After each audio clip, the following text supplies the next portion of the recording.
नमस्कार, मैं हूँ शशि शंकर विक, आप मेरे साथ देख रहे हैं stories by week. Stories by week में मैं आपको यहाँ पे भूत, प्रेत, रियल स्टोरी सुनाता हूँ। जो रियल स्टोरीज़ होती हैं, वो किसी न किसी द्वारा हमारे ईमेल पे या हमारे व्हाट्सएप पे आई होती हैं।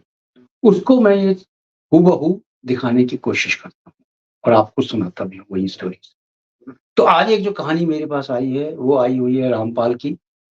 रामपाल एक है इंसान चौकीदार जिसने भेजी है वहाँ से दिल्ली से मेरे पास। तो आइए स्टोरी शुरू करने से पहले मैं आपको ये बता दूँ, भूत, प्रेत, आत्माएँ होती हैं। आप माने ना माने इनके टाइमिंग्स भी फिक्स होते हैं। ये बहुत ज़्यादा प्रेत वग़ैरह जो हैं ये एक्टिव होते हैं। ये होते हैं मिडनाइट्स में। यानी 1 बजे 12 साढ़े 12 1 बजे से लेके जो होता है ब्रह्म मुहूर्त यानी 3 साढ़े 3 बजे तक ये बहुत ज़्यादा एक्टिव होते हैं। और ये जो चाहें वो करते हैं और करवाते हैं, ये देखा भी गया है। तो आइए जो स्टोरी है हम शुरू कर रहे हैं, इसके अंदर मैं आपको ये बता दूँ कि ये स्टोरी है दिल्ली की। दिल्ली में एक बहुत पॉश यानी कि सोसाइटी है, जिस सोसाइटी में 4 चौकीदार होते हैं। 4 चौकीदार यानी 4 गेट हैं उस सोसाइटी में, 1, 2, 3, 4 और उन चारों गेट पे 4 चौकीदार को लगाया जाता है। ये सोसाइटी इतनी हाई सोसाइटी है कि इसके अंदर जो एक-एक मकान है वो करोड़ों रुपए का है और जो इसके अंदर लोग रहते हैं, वो हाई-फाई लोग हैं, इंग्लिश बोलते हैं, इंग्लिश के सिवा कुछ नहीं बोलते हैं। और दिल्ली में ये इतनी हाई सोसाइटी है कि इस सोसाइटी के अंदर किसी आम इंसान का जाना बहुत ही मुश्किल है। इन्होंने चौकीदार केवल इसलिए लगा रखे हैं क्योंकि हाई सोसाइटी का एक स्टेटस ऑफ सिंबल होता है, चौकीदार लगाना। इन लोगों ने चौकीदार केवल इसीलिए लगा रखे हैं। अब आइए स्टोरी शुरू करने से पहले मैं आपको नाम बता दूं कि हम किस नाम से संबोधित करेंगे चौकीदार को और उनकी वाइफ को। चौकीदार का जो हमने नाम रखा है वो राकेश और उसकी वाइफ का नाम रखा है रश्मि। अब राकेश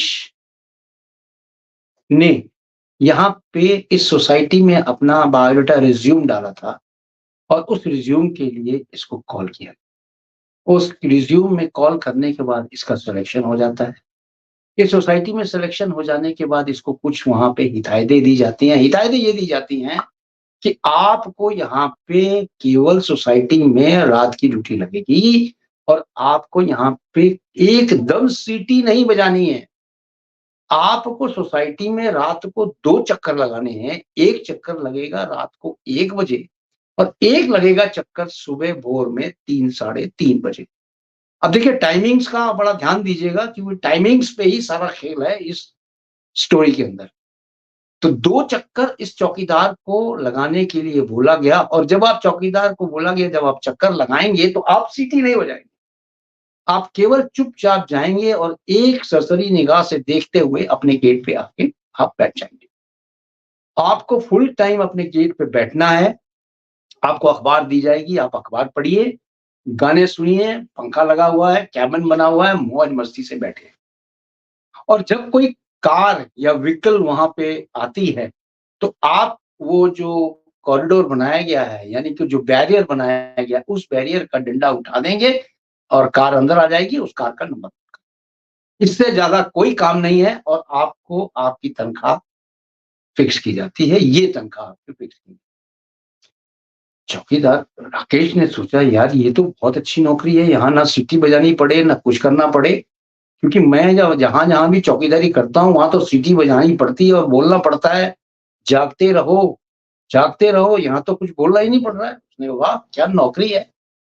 उसने आके अपनी वाइफ को ये बताया, रश्मि को ये बताया कि यहाँ पे हमें नौकरी मिली है।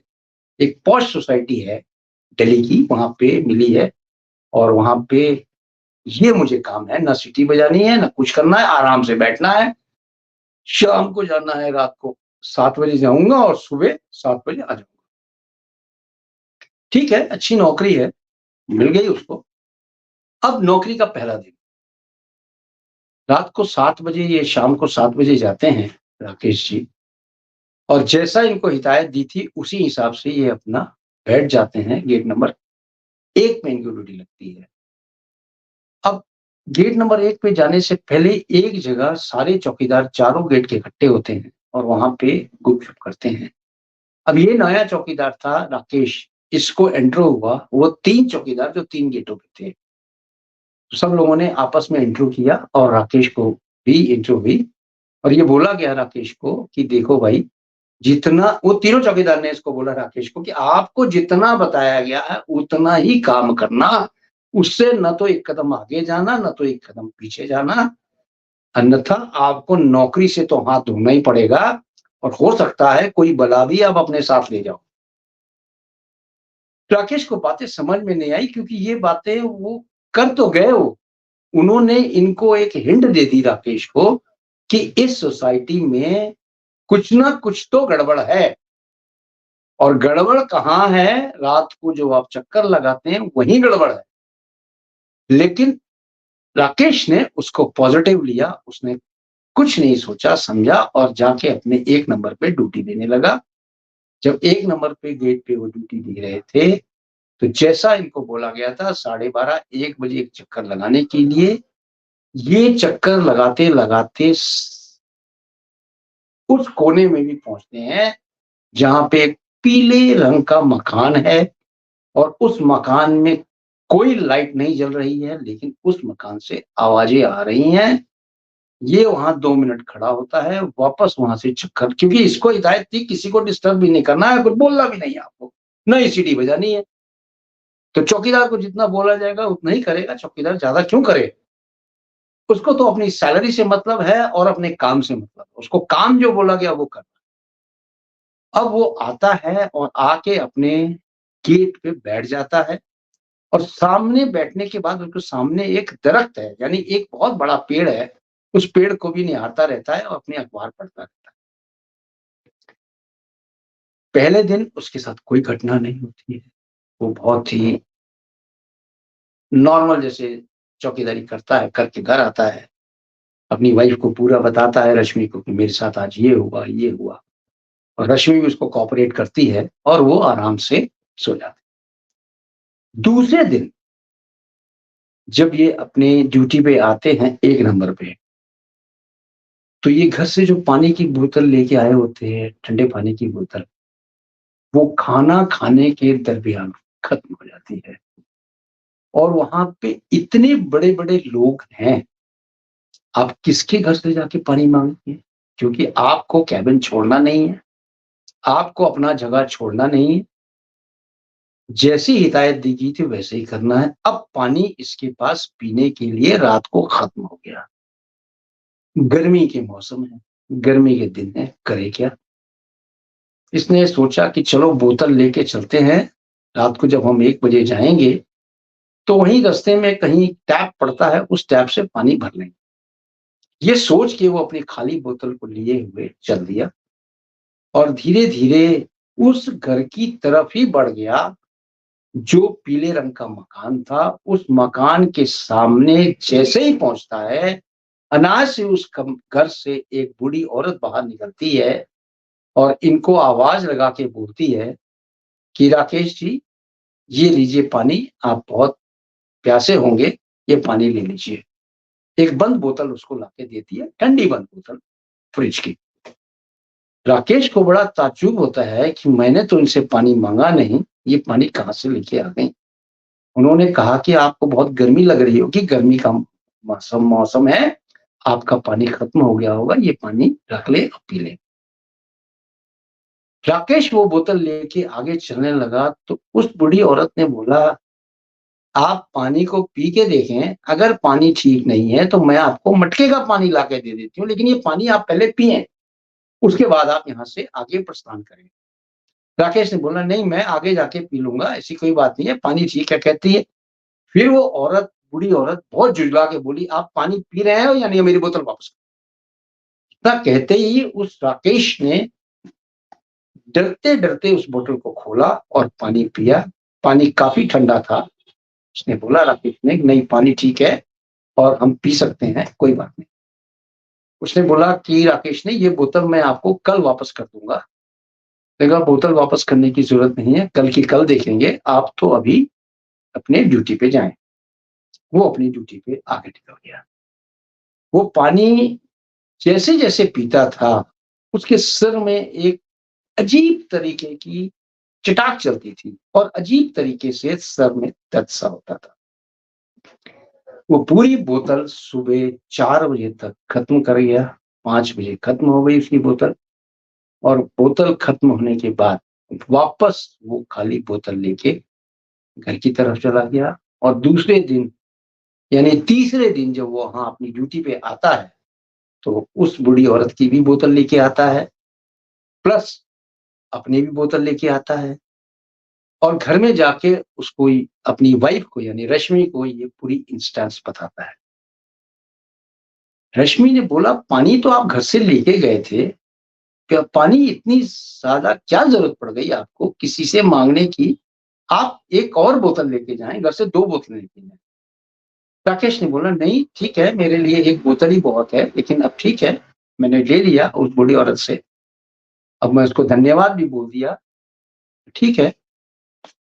अब वापस 3rd डे वो वहाँ से जब निकलता है, अपनी चौकीदारी करने के लिए, फिर उसी घर की तरफ अनायास उसके कदम उठते हैं और जैसे ही उस घर के सामने पहुँचता है, वैसे ही वो बुढ़िया वापस आती है, बूढ़ी औरत और आके इसको कहती है कि, "ये लो पानी की बोतल, आज फिर मैं आपके लिए लाई हूँ, पानी आपके पास खत्म हो गया।" और इसने बोला, "नहीं, मेरे पास पानी है, मेरे पास रखा हुआ है और मैं आपकी बोतल लेके आया हूँ वापस करने के लिए, ये आप बोतल ले लो।"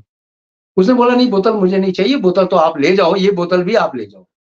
उसने नई बोतल भी उसको दे दी, राकेश को।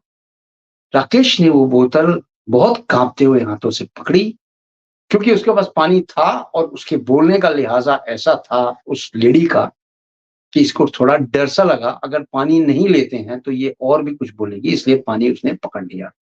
पानी जैसे ही पकड़ा, वो पानी पकड़ के आगे चलने लगा और अनायास ही उसको फिर प्यास लगी, उसने वो बोतल खोली और उस बोतल से 2-4 ढक्कन पानी पी लिया। जैसे ही पानी उसके हलक के नीचे जाता है, वापस उसके सिर में उसी तरह का झटका चलता है और सर एक तरह से भारी-भारी सा होता है।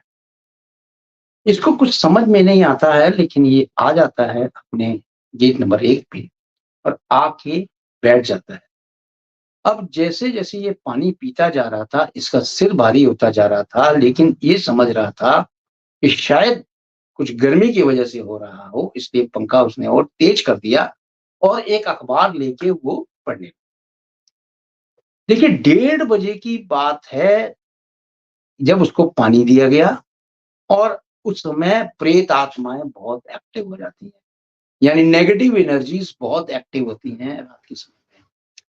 और 3 साढ़े 3 बजे जब ये अपनी सीट पे बैठा था, उस समय ये अखबार पढ़ते-पढ़ते सामने पेड़ से क्या देखता है कि बहुत से लोग वहाँ से उतर रहे हैं और नीचे उतर के सफ़ेद कपड़ों में कहाँ चले जाते हैं, इसको पता नहीं चला। इतना तो इसको महसूस हो रहा था, अखबार पढ़ते-पढ़ते ये देख रहा था सामने पेड़ से लोग उतर रहे हैं, उतर के नीचे तो आते हैं लेकिन जाते कहाँ हैं उनको ये नहीं समझ में खैर उसने सोचा ये मेरे मन का भ्रम होगा, उसने कुछ नहीं बोला और सीधा वो उतरा वहाँ से अपने घर निकल गया।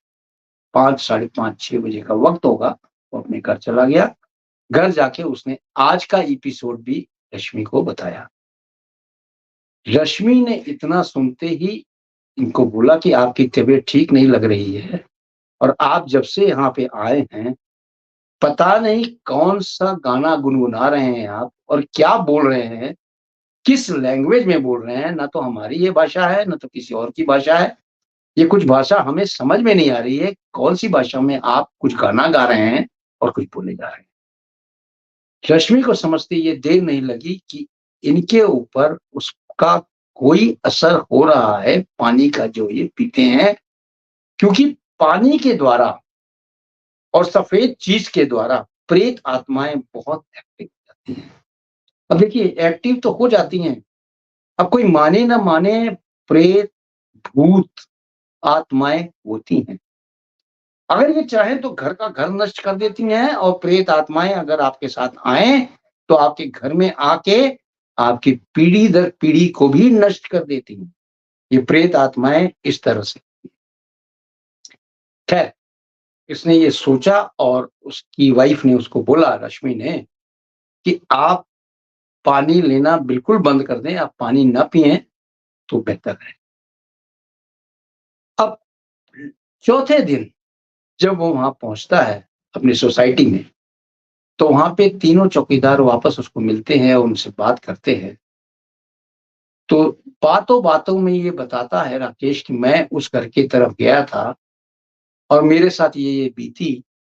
तो 2 नंबर का जो वहाँ पे चौकीदार था, उसने बोला कि मैंने जब आपको मना किया था कि उस पीले मकान की तरफ नहीं जाना है, तो आप गए क्यों?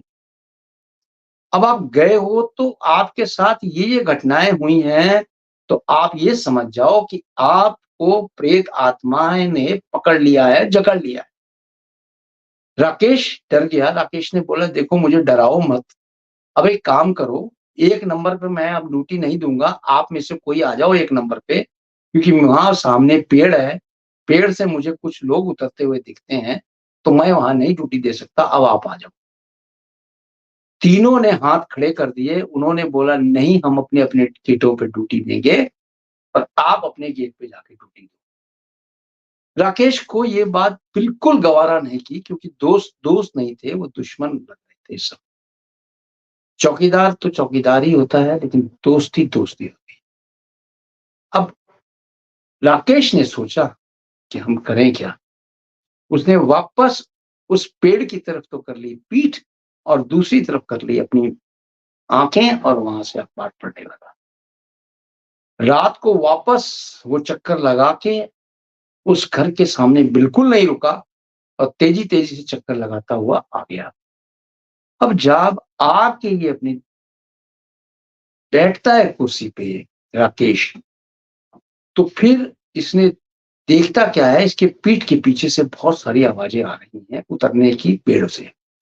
ये पीछे मुड़ के थोड़ा-सा देखता है, तो ये हैरान हो जाता है कि इतनी क्राउड, इतने लोग ऊपर से पेड़ से उतर रहे हैं, जैसे हज़ारों में लोग ऊपर से उतर रहे हैं, सारे लोगों ने सफ़ेद कपड़े पहने हुए हैं और उतर के नीचे की तरफ कहाँ चले जाते हैं कुछ पता नहीं। ये अपनी अखबार पढ़ने में मगन हो गया, इसके पास एक इंसान आके इसके पैरों के पास बैठ गया। इसको ऐसा महसूस हुआ राकेश को कि मेरे पैरों के पास कोई इंसान बैठा हुआ है। इसने डरती और कँपकपी हाथों से जो अखबार पढ़ रहा था, करकराते-करकराते इसने नीचे की तरफ देखा। इसको लगा कि कोई इंसान इसके पैरों के पास बैठा हुआ है। इसने धीरे-धीरे उस अखबार को ऊपर करना चालू किया और ऊपर करके नीचे देखने की कोशिश की, वो इंसान दूर होता चला गया। इसने उसको बंद किया अखबार को बंद करके साइड में रख दिया और देखता क्या है, वहाँ कोई नहीं। खैर ये आँखों पे आँखें गड़ाए देख रहा था, सामने से लोग आ रहे थे, जा रहे थे, लेकिन इसके पास अभी भी कोई शक्ति थी। इसको ऐसा महसूस हो रहा था कि मेरे पास अभी भी कोई बगल में या आस-पास खड़ा है, जो कि मुझे कह रहा है कि चलो, चलो मेरे साथ चलो, मेरे साथ चलो। ऐसा कुछ आवाज़ें इसको सुनाई देती थी। अब बहुत ज़्यादा ये देखिए मैं एक चीज़ बताऊँ, आपको अगर भूत, प्रेत, आत्माओं से डर लगता है, तो सबसे बढ़िया कवच है हनुमान चालीसा। आप हनुमान चालीसा पढ़ें, हनुमान चालीसा को याद करें, हनुमान जी बहुत बड़े रक्षक हैं, भूत, प्रेत कभी निकट नहीं आते। तो हनुमान चालीसा को आप डेफ़िनिटली 100% अपने साथ रखें और हनुमान चालीसा का पाठ करें। अब इसने हनुमान चालीसा बोलने लगा, जैसे ही ये हनुमान चालीसा बोल रहा था, इसको कुछ तो राहत मिल रही थी। उधर घर में रश्मि जब से ये यहाँ पे आए हुए थे, यानी रात के 12 बजे से वो हनुमान चालीसा ही पढ़ रही थी और जैसे-जैसे वो हनुमान चालीसा पढ़ रही थी, इसको बहुत ज़्यादा राहत मिल रही थी। क्यों? क्योंकि इसको ये नहीं पता था कि मेरे साथ हो क्या रहा है और यहाँ प्रेत जो थे, इसके ऊपर राकेश के ऊपर हावी इसलिए नहीं हो पाए क्योंकि हनुमान चालीसा रश्मि घर में पढ़ रही थी और राकेश यहाँ पे एकदम एक्टिव से लग रहे थे। इसके ऊपर प्रेतों ने कोई अटैक नहीं कर पाए और ना ही कर पा रहे थे। अब राकेश सुबह यहाँ से निकलता है अपनी ड्यूटी से ऑफ होके और वापस घर की तरफ जाता है। जैसे ही घर की तरफ जाता है, घर के दरवाजे पे गेट पे पहुंचते ही इसको ऐसे लगता है कि जैसे कोई इंसान इसको गेट के बाहर खींच रहा है, गेट के अंदर जाने से मना कर रहा है। लेकिन किसी भी तरह ये गेट के अंदर घुस जाता है। जैसे ही ये गेट के अंदर घुसता है, इसका बदन पूरा हल्का-सा हो जाता है, क्योंकि वो उसकी वाइफ जो थी रश्मि, वो वहाँ पे हनुमान चालीसा पढ़ रही थी और हनुमान चालीसा से वो जो प्रेत इसके साथ आया हुआ था, वो गेट के बाहर ही रुक गया। अंदर आने की उसकी हिम्मत नहीं।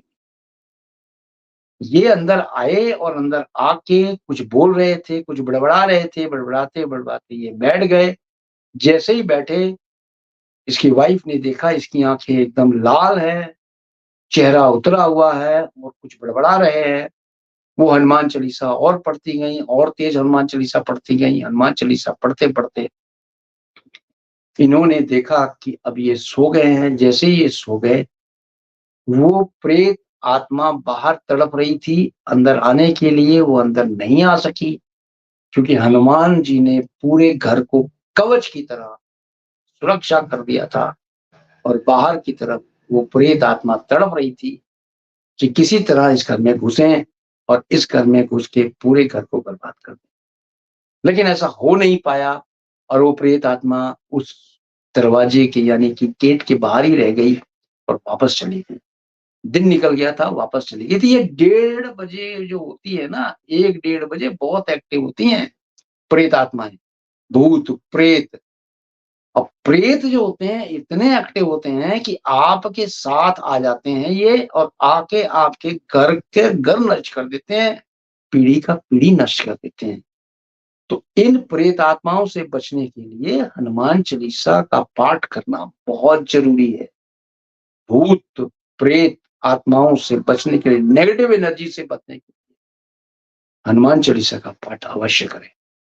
अब जैसे ही वो राकेश ये सारी चीज़ें देखता हुआ, सुनता हुआ सो गया, उसको कुछ राहत सी मिली और वापस जो रश्मि थी, वो पाठ करती जा रही थी और पाठ करते-करते सुबह इनको होश आया। तो होश आया तो इनको बहुत अच्छा लगा और इसने ये सोचा कि अब मैं वहाँ जाके नई नौकरी करूँगा। मैं वो रात मुझे याद है, मैं उस भयानक रात में नहीं जाऊँगा, लेकिन वहाँ जाके मैं इस्तीफ़ा ज़रूर दूँगा। 5वें दिन ये जाते हैं राकेश जी वहाँ पे अपने सुपरवाइज़र को पूरी स्टोरी बताते हैं और सुपरवाइज़र को बोलते हैं कि मैं आज से काम पे नहीं आऊँगा। तो सुपरवाइज़र बोलता है कि आपको जब मना किया था कि आप उस घर की तरफ नहीं जाएँगे तो गए क्यों? इसने बोला मुझे आपने नहीं मना किया था, मुझे वहाँ के चौकीदारों ने मना किया था। उस घर में प्रेत आत्माएँ या नेगेटिव एनर्जीज़ हैं, आप जाना मत। आपने तो मुझे कहा था केवल उस घर का चक्कर की तरफ मत देखना और पूरे चक्कर लगा के, एक राउंड लगा के सोसाइटी का वापस आके बैठ जाना। खैर राकेश इस बहस में नहीं पड़ना चाहता था। वो आ गया, वापस आ गया वहाँ छोड़-छाड़ के। लेकिन सर उस सोसाइटी में आज भी वो घर ऐसा है, नेगेटिव एनर्जी वाला घर कि आज भी उस घर को लोगों ने खरीद तो लिया है। यानी एक सेठ ने उस घर को खरीदा, 2 सेठों ने मिलकर के आधा तो एक पोर्शन ले गया, आधा एक आदमी ले गया। यानी आज भी उस घर में यानी कि आज भी उस घर में नेगेटिव एनर्जी है। देखिए नेगेटिव एनर्जी कहीं होती है तो उसको जाने में बहुत टाइम लगता है और भूत, प्रेत आत्माएँ होती हैं। माने ना माने होती हैं, इसीलिए आपको मैं बोलता हूँ मान जाओ, नहीं मानोगे तो कभी साक्षात अगर आपका भूत से हो गया, प्रेत आत्मा से हो गया, तो आप कहीं के नहीं रहोगे। इसलिए हनुमान चालीसा का पाठ ज़रूर करें, याद करें, हनुमान चालीसा अपने साथ रखें, हनुमान चालीसा को याद करें, हनुमान चालीसा पढ़ें, सुबह, शाम, रात पढ़ें और हनुमान चालीसा में इतनी शक्ति है कि हनुमान जी एक कवच की तरह काम करते हैं और भूत-प्रेत इनके निकट नहीं आते। आज की स्टोरी कैसी लगी आप मुझे बताइएगा और लाइक करिएगा, स्टोरीज़ बाय विक को शेयर करिएगा वीडियोज़ को और आप मेरे कमेंट बॉक्स में जाके कमेंट भी लिख सकते हैं, मुझे बता भी सकते हैं और डेफ़िनिटली बताएँ, हम आपके लिए और भी स्टोरीज़ लेके आएँगे। तब तक के लिए जय हिंद, जय भारत।